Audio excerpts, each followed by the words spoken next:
Angin malam bertiup lembut di desa kecil di Jawa Tengah.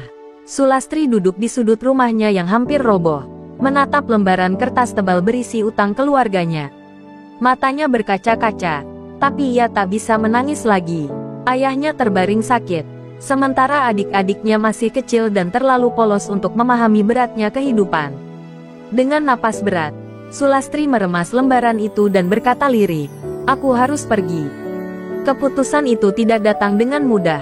Ibunya menentang keras ketika Sulastri mengutarakan niatnya menjadi TKW di Arab Saudi. "Kamu perempuan, Lastri, apa kau pikir hidup di negeri orang akan mudah? Mereka keras di sana," jerit ibunya, memukul meja dengan tangan gemetar. Namun, Sulastri tetap teguh. "Bu, kalau saya tidak pergi, kita akan kehilangan rumah. Adik-adik tidak akan bisa sekolah. Biar saya yang tanggung semua ini." Kata-kata itu diucapkan dengan tegas, meski hatinya bergolak. Hari keberangkatan tiba lebih cepat dari yang ia duga. Dengan koper kecil berisi pakaian seadanya, Sulastri melangkah ke bandara dengan hati penuh harapan dan ketakutan. Ia berpamitan pada keluarganya di depan rumah, memeluk adik-adiknya erat. "Kamu harus pulang dengan selamat, Lastri. Jangan lupa dari mana asalmu," bisik ibunya dengan suara parau. Kalimat itu menghantui pikirannya sepanjang perjalanan ke Jakarta, tempat ia diberangkatkan bersama puluhan TKW lain. Di pesawat, Sulastri duduk di dekat jendela. Ia menatap hamparan awan di bawah sana, mencoba meredam kecemasan. Ia ingat doa neneknya sebelum berangkat, "Lastri, ingatlah leluhur kita. Darah mereka mengalir di tubuhmu.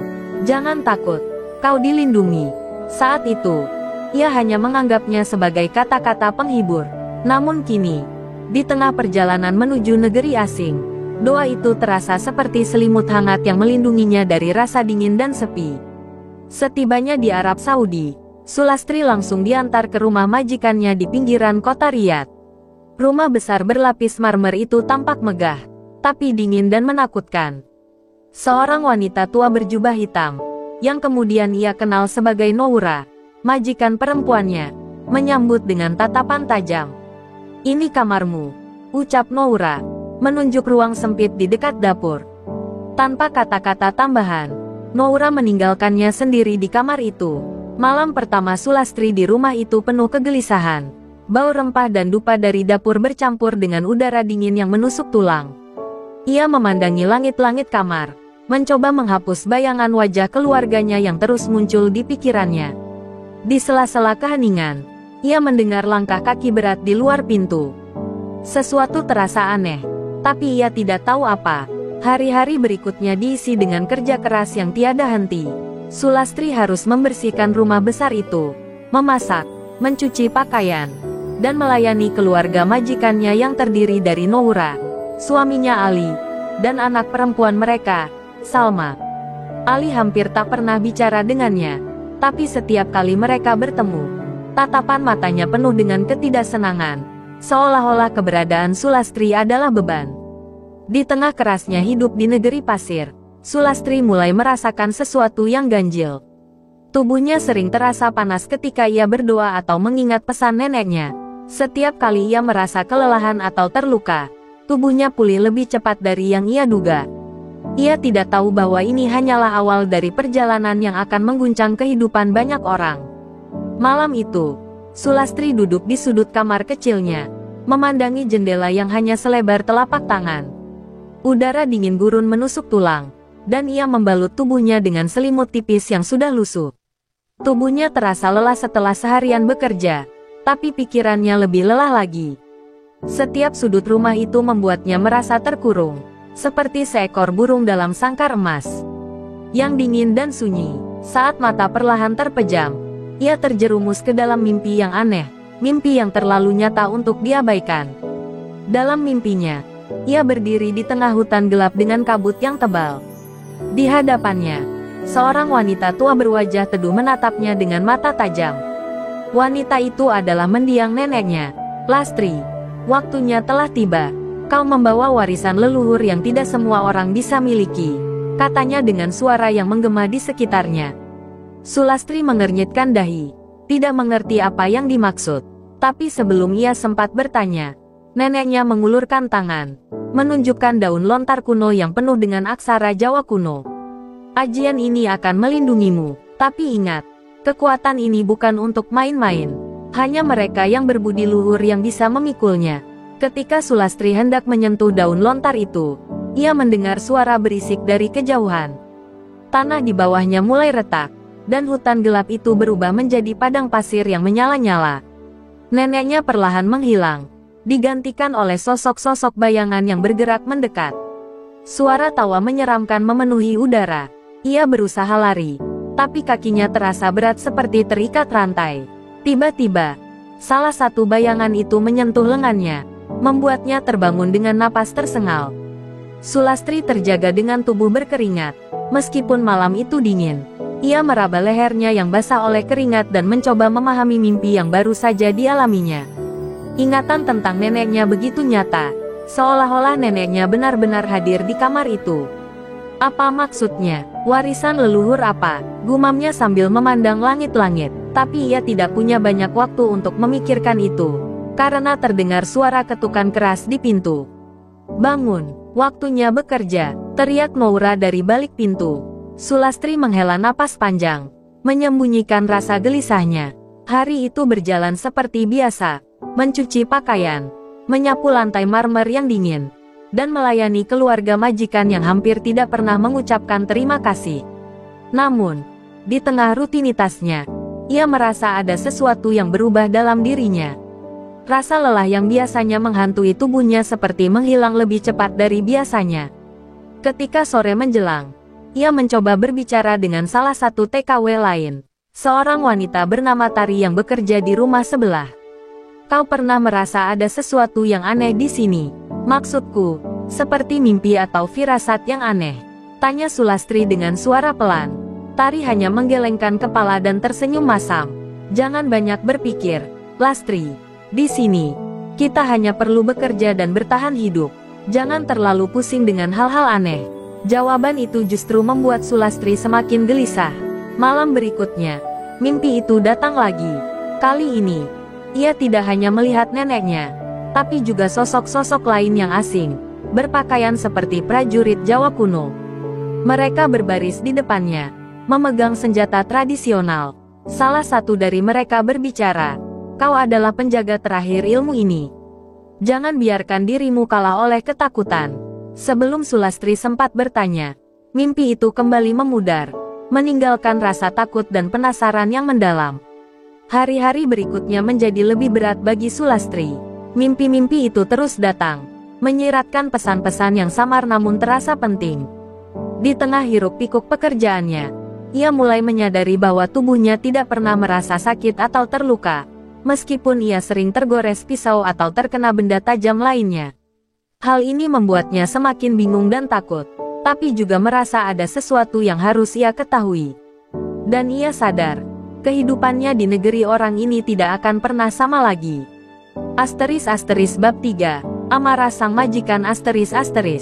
Hari itu, Sulastri sedang membersihkan lantai ruang tamu yang berkilauan seperti cermin. Tubuhnya bergerak tanpa henti, meskipun pikirannya masih dipenuhi bayangan mimpi-mimpi ganjil yang terus datang tiap malam. Sementara itu, suara televisi bergema di ruangan itu, memutar acara berita dalam bahasa Arab yang tidak ia pahami. Noura duduk di sofa mewah sambil mengawasi Sulastri dengan tatapan dingin, seolah mencari kesalahan sekecil apapun. Tiba-tiba, pintu depan terbuka dengan keras. Ali, suami Noura, masuk dengan wajah penuh amarah. Ia melempar jasnya ke lantai, membuat suasana yang sudah tegang menjadi lebih mencekam. "Mana makanannya? Kenapa belum siap?" bentaknya dalam bahasa Arab. Sulastri hanya menunduk, mencoba menghindari perhatian. Noura menjawab dengan suara pelan, "Dia sedang membersihkan. Makanannya akan siap sebentar lagi." Namun, Ali tidak puas. Matanya tajam menatap Sulastri, seolah-olah semua kemarahannya adalah salah Sulastri. "Aku bayar mahal untuk pembantu ini, tapi dia bahkan tidak bisa bekerja cepat." Ali menggeram, mendekati Sulastri dengan langkah berat. Noura mencoba menenangkan suaminya, tapi Ali sudah kehilangan kendali. Dalam sekejap, Ia meraih pel lantai yang dipegang Sulastri dan melemparkannya ke sudut ruangan. "Apa kau tuli? Aku bicara padamu," teriaknya. Sulastri mengangkat wajahnya. Matanya penuh ketakutan. Ia mencoba meminta maaf dalam bahasa Arab yang terbata-bata, tapi itu hanya membuat Ali semakin marah. Dengan gerakan kasar, Ali mendorong Sulastri hingga ia jatuh tersungkur ke lantai.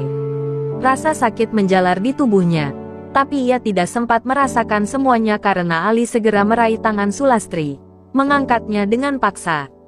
"Kau pikir ini tempat bermain?" Suaranya menggema di seluruh ruangan. Lalu, sesuatu yang tidak pernah Sulastri duga terjadi. Dalam kemarahannya, Ali mengayunkan tangan, mendaratkan pukulan keras di wajah Sulastri. Tubuhnya terlempar ke belakang, menghantam meja kecil di sudut ruangan. Noura berteriak kaget, sementara Salma, anak mereka, menangis dari lantai atas. Namun, yang paling mengejutkan adalah ketika Sulastri bangkit kembali. Dalam hitungan detik, memar di wajahnya memudar, dan darah yang mengalir di sudut bibirnya berhenti begitu saja. Ali tertegun. Ia mundur beberapa langkah, menatap Sulastri dengan mata yang membelalak. "Apa-apaan ini?" Suaranya bergetar, setengah takut, setengah marah. Noura hanya bisa menatap suaminya tanpa kata, sementara Sulastri sendiri tidak mengerti apa yang terjadi. Ia meraba wajahnya, yang terasa utuh tanpa luka. "Apa aku? Tidak apa-apa," gumamnya, lebih kepada dirinya sendiri. Ketegangan di ruangan itu terasa mencekik. Ali, yang biasanya begitu percaya diri, kini terlihat bingung dan ketakutan. Ia menunjuk Sulastri dengan tangan gemetar. Ini ilmu sihir. Kau perempuan iblis," teriaknya. Noura mencoba menenangkannya, tapi Ali sudah kehilangan akal. "Dia harus pergi. Aku tidak mau ada orang seperti ini di rumahku." Namun, Noura tidak langsung bertindak. Sebaliknya, ia menatap Sulastri dengan sorot mata yang berbeda, bukan lagi penuh penghinaan, tapi penuh rasa penasaran. "Kau siapa sebenarnya?" tanya Noura pelan, mendekati Sulastri. Tapi Sulastri tidak bisa menjawab. Ia hanya menunduk. Tubuhnya bergetar antara rasa takut dan kebingungan. Ia tidak tahu apa yang baru saja terjadi. Tapi ia tahu satu hal, kehidupannya di rumah itu baru saja berubah selamanya. Rumah itu sunyi setelah kejadian malam itu. Noura dan Ali jarang berbicara, sementara Sulastri terus menjalankan tugasnya dengan kepala tertunduk. Namun, ia tahu sesuatu telah berubah. Tatapan Noura yang dingin kini berubah menjadi penuh rasa ingin tahu. Sementara Ali mulai menghindarinya, seolah takut mendekati. Di luar dugaannya, kabar tentang pembantu yang tak bisa terluka mulai menyebar. Suatu sore, seorang tetangga bernama Halet datang berkunjung. Ia berbicara dengan Noura di ruang tamu, tapi suara mereka cukup keras untuk terdengar oleh Sulastri yang sedang bekerja di dapur. "Aku dengar pembantumu memiliki kekuatan aneh. Apa itu benar?" tanya Halet dengan nada setengah berbisik, setengah penasaran. Noura hanya terdiam, lalu menatap ke arah dapur, seolah memastikan bahwa Sulastri tidak mendengar. Namun, Halet tidak menyerah. "Kau harus hati-hati, Noura. Jika ini benar, ini bisa membawa masalah. Orang-orang tidak suka dengan hal-hal seperti ini," katanya lagi. Setelah itu, percakapan mereka berlanjut dengan nada yang lebih pelan, tapi Sulastri tahu mereka sedang membicarakan dirinya. Tubuhnya gemetar, bukan karena takut pada Halet, tapi karena ia merasa sesuatu yang buruk akan segera terjadi. Malam harinya, Noura memanggil Sulastri ke ruang tamu. Wajahnya terlihat serius, tidak seperti biasanya. "Sulastri, kau harus memberitahuku apa yang sebenarnya terjadi padamu malam itu," kata Noura dalam bahasa Arab yang pelan tapi tegas. Sulastri hanya bisa menggeleng, bingung bagaimana menjelaskan sesuatu yang bahkan ia sendiri tidak pahami. "Aku tidak tahu, Madame. Aku tidak tahu," jawabnya dengan suara gemetar. Namun, jawaban itu tidak memuaskan Noura. Beberapa hari kemudian, ia membawa Sulastri ke seorang dukun lokal, seorang pria tua bernama Syekh Abdullah. Syekh Abdullah tinggal di pinggiran kota Riyadh, di sebuah rumah kecil yang penuh dengan benda-benda aneh dan bau dupa yang menyengat. "Ini dia," kata Noura, mendorong Sulastri ke depan. Syekh Abdullah menatapnya dengan mata tajam, seperti mencoba membaca sesuatu di balik kulitnya. Pria tua itu memegang tangan Sulastri, menutup matanya, dan mulai melantunkan doa-doa dalam bahasa Arab kuno. Suara itu memenuhi ruangan, menciptakan suasana yang mencekam. Tiba-tiba, Syekh Abdullah membuka matanya dan melepaskan tangan Sulastri dengan kasar. "Ini bukan sihir biasa," katanya dengan suara bergetar. "Dia membawa sesuatu yang kuno, sesuatu yang lebih kuat dari apapun yang pernah kulihat." Noura terkejut. "Apa maksudmu?" tanyanya, tapi Syekh Abdullah hanya menggelengkan kepala, menatap Sulastri dengan campuran takut dan kagum. "Kekuatan ini bukan dari dunia kita. Dia harus dilindungi, atau dihancurkan." Kata-kata itu membuat Sulastri merinding. Ia tidak tahu apakah Syekh Abdullah benar-benar mengerti apa yang terjadi. Tapi ia tahu satu hal, dirinya kini menjadi perhatian lebih banyak orang daripada yang ia inginkan. Setelah pertemuan itu, Noura semakin berhati-hati terhadap Sulastri. Namun, kabar tentang keanehan Sulastri terus menyebar. Para tetangga mulai membicarakannya. Bahkan ada yang mengintip dari luar rumah untuk melihat pembantu yang tidak bisa mati. Di tengah semua kekacauan itu, Sulastri merasa semakin terasing. Ia tidak lagi hanya takut pada majikannya, tapi juga pada rahasia yang ia bawa. Rahasia yang kini mulai menjadi beban berat di pundaknya. Malam itu, Sulastri tak bisa tidur. Pikirannya berkecamuk, mengingat perkataan Syekh Abdullah dan tatapan tajam Noura yang seolah menguliti jiwanya. Ia merasa terkurung dalam lingkaran ketakutan yang semakin menyempit. Di tengah kesunyian malam, ia duduk di sudut kamarnya, merapal doa dalam bahasa Jawa yang diajarkan neneknya. "Eyang, apa yang sebenarnya terjadi pada diri saya? Tolong beri petunjuk." Pandangannya mulai kabur. Rasa kantuk tiba-tiba menyerang. Saat ia tertidur, mimpi aneh kembali menyelimuti pikirannya. Kali ini, ia berdiri di sebuah pelataran candi kuno yang dikelilingi kabut tebal. Di depannya, sosok neneknya muncul, tersenyum samar sambil memegang sebatang keris yang berkilauan di bawah cahaya rembulan. "Lastri, kau akhirnya memanggilku," ujar sang nenek dengan suara yang tenang namun penuh wibawa. Sulastri mencoba mendekati, tapi langkahnya terasa berat. "Eyang, apa yang terjadi padaku? Mengapa mereka berkata aku membawa sesuatu yang kuno?" tanyanya dengan suara gemetar. Sang nenek mengangkat keris itu, menunjukkannya kepada Sulastri. "Ini bukan tentang apa yang kau bawa, cucuku. Ini tentang siapa dirimu. Kau adalah pewaris ilmu Rawan Rontek, sebuah ajian kuno yang diwariskan oleh leluhur kita.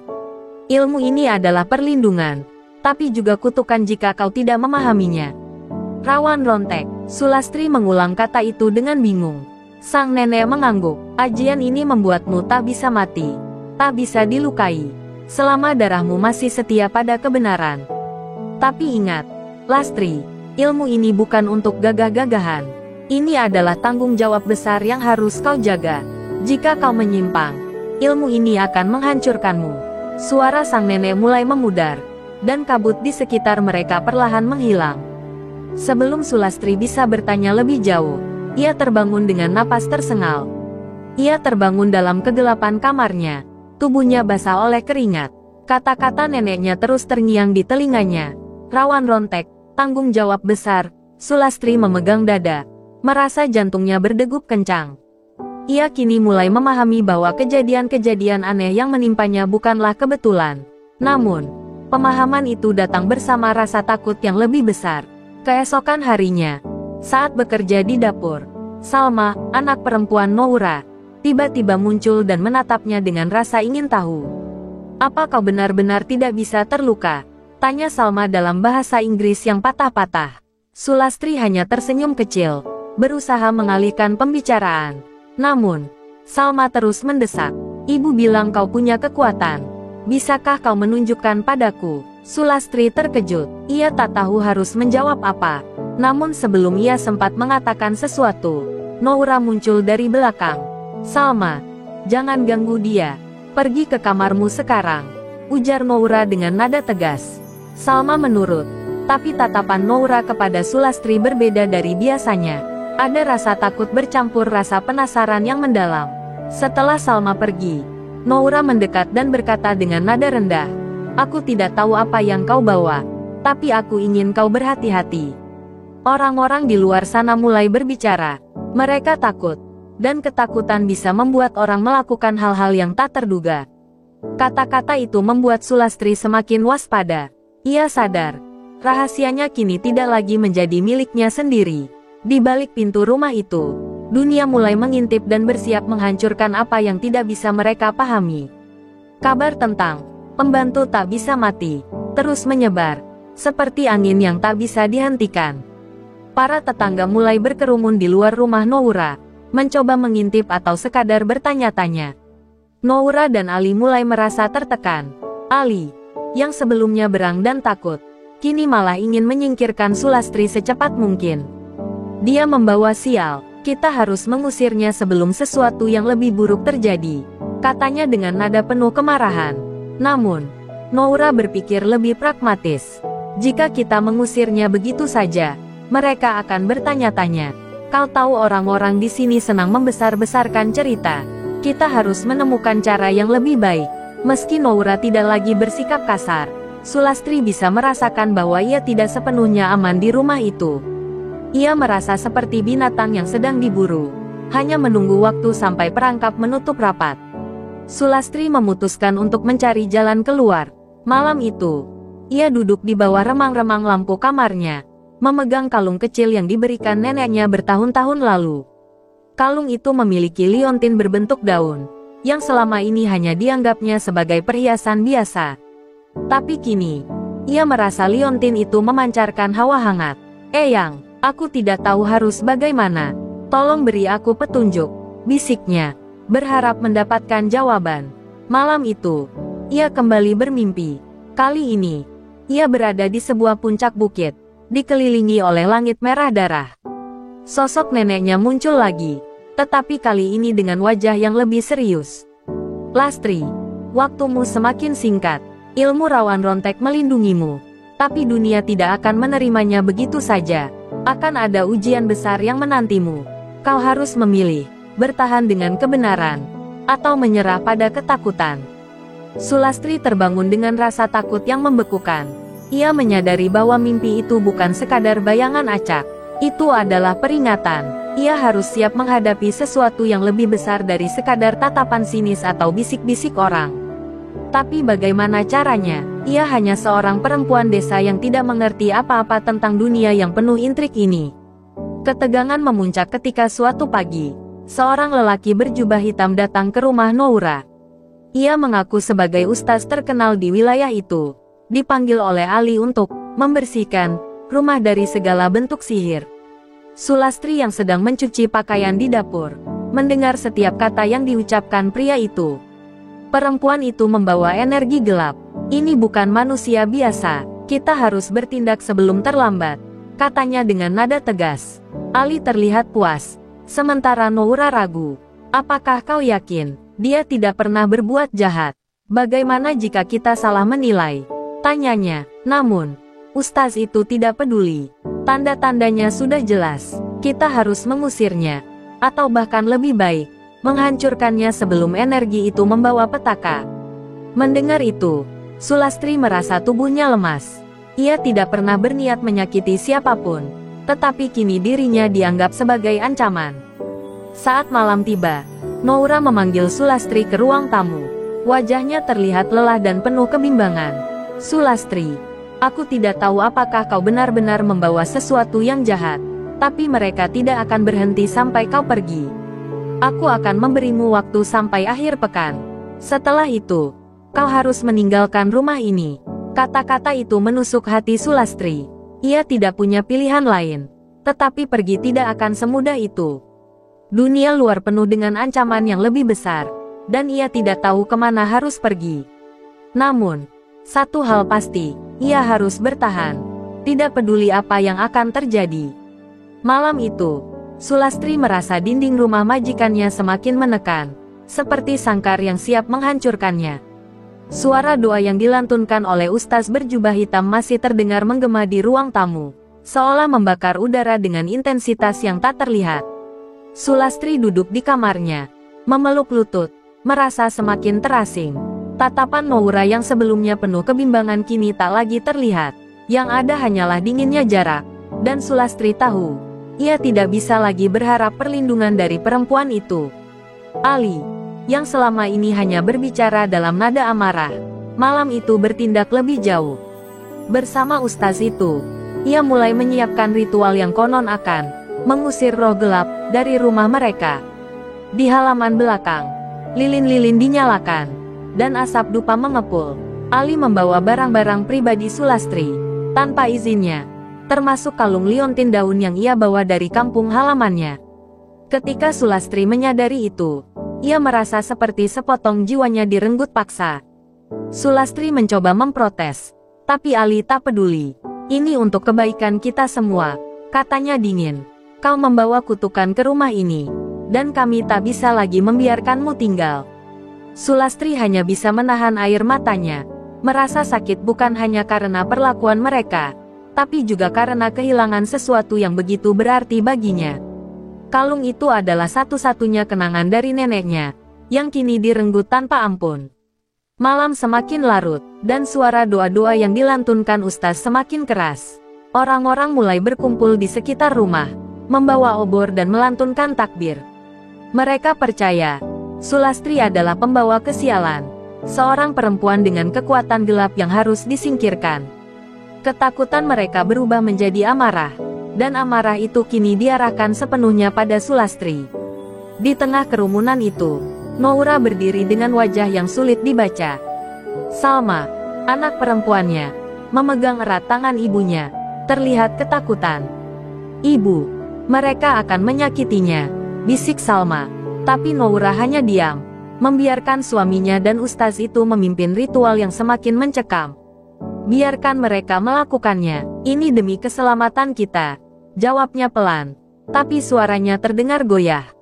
Sulastri, yang tidak tahan lagi, mencoba melarikan diri. Dengan napas tersengal, ia berlari keluar kamar menuju pintu belakang.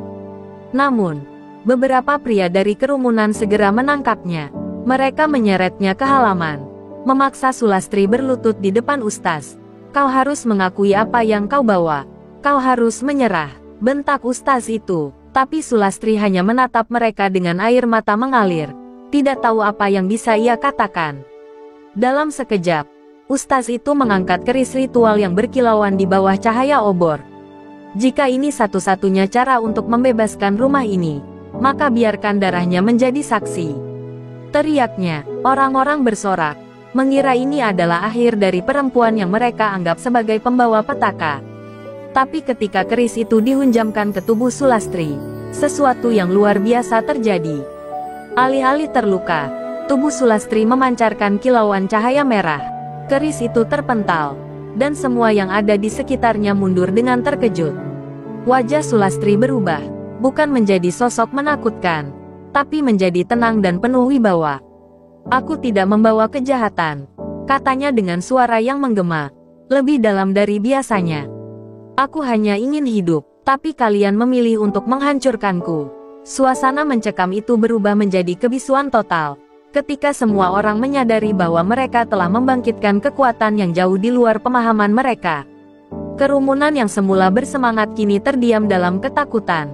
Cahaya merah yang memancar dari tubuh Sulastri membuat mereka mundur beberapa langkah. Ustaz berjubah hitam, yang sebelumnya begitu yakin akan kekuatannya, kini terlihat ragu. Tangannya gemetar memegang keris yang baru saja terpental dari tubuh Sulastri. Ali menatap kejadian itu dengan mata terbelalak, sementara Noura menutup mulutnya, tak mampu berkata-kata. Sulastri berdiri perlahan, tubuhnya terlihat kokoh meskipun ia baru saja diseret dan diperlakukan tidak manusiawi. Matanya memancarkan cahaya, bukan karena amarah, melainkan campuran kesedihan dan ketegasan. "Kalian memilih untuk menghancurkan apa yang tidak kalian pahami," katanya dengan suara yang menggema, membuat udara di sekitar terasa berat. "Aku tidak membawa petaka, aku hanya ingin hidup dengan damai. Tapi kalian memaksa membangkitkan sesuatu yang seharusnya tetap tenang." Ustaz itu mencoba memulihkan wibawanya. "Ini sihir, kau adalah pembawa dosa yang harus dihancurkan," teriaknya sambil mengangkat tangannya untuk membaca doa. Tapi doa-doanya terhenti ketika Sulastri melangkah mendekat. Setiap langkahnya membuat api dari obor di sekitarnya padam, meninggalkan mereka dalam kegelapan yang hanya diterangi cahaya dari tubuh Sulastri. "Dosa," Sulastri berkata dengan nada tajam. "Kalian memanggilku pembawa dosa, sementara kalian yang menumpahkan kebencian tanpa dasar. Aku tidak meminta kekuatan ini. Aku tidak pernah ingin menjadi ancaman bagi siapapun. Tapi jika ini caranya kalian memperlakukan orang yang berbeda, maka akulah yang harus bertanya, siapa yang sebenarnya berdosa?" Kata-kata itu membuat ustaz itu terdiam. Kerumunan mulai bergeser gelisah. Beberapa dari mereka terlihat malu, sementara yang lain semakin takut. Noura akhirnya memberanikan diri melangkah maju. "Sulastri, aku tidak tahu. Aku tidak tahu ini semua bisa sejauh ini. Aku hanya ingin melindungi keluargaku," katanya dengan suara bergetar. Sulastri menatap Noura, dan meskipun hatinya sakit karena pengkhianatan, ia tidak bisa membenci sepenuhnya. "Madame, aku memahami ketakutanmu, tapi ketakutan tidak pernah menjadi alasan untuk menghancurkan orang lain. Kau tahu aku tidak pernah menyakitimu atau keluargamu," jawabnya dengan tegas. Tiba-tiba, terdengar suara kecil dari belakang. "Itu Salma, biarkan dia pergi, Ibu. Dia tidak jahat," katanya sambil menangis. Anak itu berlari ke arah Sulastri dan memeluknya, tanpa memedulikan cahaya merah yang membuat orang dewasa di sekitarnya gentar. Sulastri membelai kepala Salma dengan lembut. "Kau adalah satu-satunya yang berani melihatku sebagai manusia, bukan sebagai ancaman," katanya dengan suara penuh haru. Momen itu seolah mengubah suasana. Beberapa orang di kerumunan mulai menurunkan obor mereka. Ada yang berbisik bahwa mereka mungkin salah menilai Sulastri. Ustaz itu, yang kehilangan wibawa di depan orang banyak, berusaha mempertahankan posisinya. "Ini hanya tipu daya, jangan percaya padanya." Namun, kata-katanya tidak lagi didengar. Sulastri tahu waktunya di rumah itu telah habis. Ia tidak akan pernah benar-benar diterima, tidak peduli apa yang terjadi malam itu. Dengan lembut, ia melepas pelukan Salma. "Aku harus pergi," katanya. "Tapi aku ingin kalian tahu, aku tidak akan menyimpan dendam. Aku hanya berharap suatu hari kalian belajar untuk tidak menghancurkan sesuatu hanya karena kalian tidak memahaminya." Dengan itu, ia berjalan keluar dari kerumunan. Cahaya merah di tubuhnya perlahan memudar, meninggalkan keheningan yang penuh penyesalan di belakangnya. Sulastri berjalan meninggalkan rumah majikannya dengan langkah perlahan. Malam yang begitu sunyi terasa semakin menusuk ketika ia melangkah di jalan berbatu tanpa tujuan. Hawa dingin padang pasir menggigit kulitnya, tapi ia tidak peduli. Pikirannya penuh dengan bayangan peristiwa di rumah itu, tatapan benci, teriakan ketakutan, dan pelukan tulus dari Salma. Tubuhnya terasa ringan, tapi jiwanya berat oleh rasa kehilangan. Ia berhenti di sebuah bukit kecil, menatap kota dari kejauhan yang kini tampak seperti hamparan cahaya tanpa arti. "Kenapa aku harus membawa kutukan ini?" gumamnya pelan. Ia mengingat kembali kata-kata neneknya di dalam mimpinya, tentang tanggung jawab besar yang datang bersama ajian Rawan Rontek. Tapi di sini, di negeri asing ini, tanggung jawab itu lebih terasa seperti beban yang menghancurkan hidupnya. Tiba-tiba, angin malam membawa aroma dupa dan bisikan yang tak ia mengerti. Dari balik bayang-bayang bukit, seorang lelaki tua dengan jubah panjang muncul. Wajahnya dipenuhi guratan usia, tapi matanya tajam seperti elang. "Kau telah membangunkan sesuatu yang tidak bisa kau kendalikan, anak muda," katanya dalam bahasa Jawa yang fasih, mengejutkan Sulastri. "Siapa Anda?" tanya Sulastri dengan curiga. Pria itu mendekat, membawa tongkat kayu yang terlihat kuno namun kokoh. "Namaku tidak penting, aku hanyalah seorang musafir, seperti dirimu. Tapi aku mengenal apa yang kau bawa. Ajian itu, Rawan Rontek, kau tahu. Ilmu itu bukan hanya tentang perlindungan. Ia juga membawa takdir yang harus kau jalani." Sulastri menatapnya dengan mata berkaca-kaca. "Aku tidak meminta takdir ini. Aku hanya ingin hidup normal, bekerja, dan pulang ke kampung halaman. Tapi lihat apa yang terjadi. Semua orang melihatku seperti monster," katanya dengan nada penuh emosi. Pria tua itu tersenyum tipis. "Hidup normal, kau tahu. Orang-orang seperti Kita tidak pernah diberi kemewahan itu. Tapi bukan berarti kita harus menyerah. Ilmu ini, Sulastri, hanya bisa menemukan tempatnya jika kau mengerti tujuannya. Kata-kata itu membuat Sulastri termenung. Ia mengingat peringatan neneknya, bahwa ilmu ini adalah pelindung sekaligus kutukan. Tapi apa sebenarnya tujuan ilmu ini? Apa yang diinginkan leluhur darinya? Pertanyaan-pertanyaan itu terus berputar di kepalanya, membuat ia semakin bingung. Lalu apa yang harus aku lakukan sekarang? Tanyanya. Hampir putus asa. Pria tua itu menatapnya dengan lembut. Pergilah ke timur. Di sana, kau akan menemukan jawaban yang kau cari. Tapi ingat, jalan ini tidak akan mudah. Akan ada lebih banyak cobaan, lebih banyak ketakutan. Tapi jika kau bertahan, kau akan memahami mengapa ilmu ini diberikan padamu. Ia menyerahkan sebuah kantong kecil yang berisi beberapa daun kering dan sebuah jimat kayu kecil. Ini akan membantumu dalam perjalanan. Jangan abaikan tanda-tanda yang kau temui. Sulastri menerima pemberian itu dengan tangan gemetar. Terima kasih, tapi bagaimana jika aku tidak sanggup? Tanyanya lirih. Pria itu tersenyum lagi, tapi kali ini dengan tatapan penuh arti. Jika kau tidak sanggup, maka ilmu ini akan menemukan jalannya sendiri. Tapi aku percaya, kau lebih kuat dari yang kau pikirkan. Dengan itu, pria tua itu berjalan menjauh, menghilang di balik kabut malam, meninggalkan Sulastri sendiri dengan pikiran yang bercampur aduk. Ia memandang ke arah timur, tempat yang bahkan ia tidak tahu apa yang menunggunya. Dengan napas panjang, ia melangkah maju. Jalan yang harus ia tempuh mungkin panjang dan penuh bahaya. Tapi untuk pertama kalinya sejak semuanya dimulai, ia merasa ada secercah harapan. Mungkin, di tempat yang jauh itu, ia akan menemukan jawaban, dan mungkin, kedamaian. Perjalanan menuju timur adalah ujian bagi tubuh dan jiwa Sulastri. Ia menempuh padang pasir yang luas, tanpa arah yang jelas kecuali petunjuk samar dari pria tua yang ia temui. Siang hari, matahari membakar kulitnya, dan malam hari dinginnya menusuk hingga ke tulang. Langkah-langkahnya semakin berat, tetapi ia terus maju, seperti digerakkan oleh kekuatan yang ia sendiri tidak pahami. Pada malam ketiga, Sulastri menemukan sebuah oasis kecil. Air yang jernih di sana seolah memanggilnya, menawarkan kesegaran di tengah kelelahan yang melumpuhkan. Saat ia duduk di tepi air, bayangannya di permukaan membuatnya terpaku.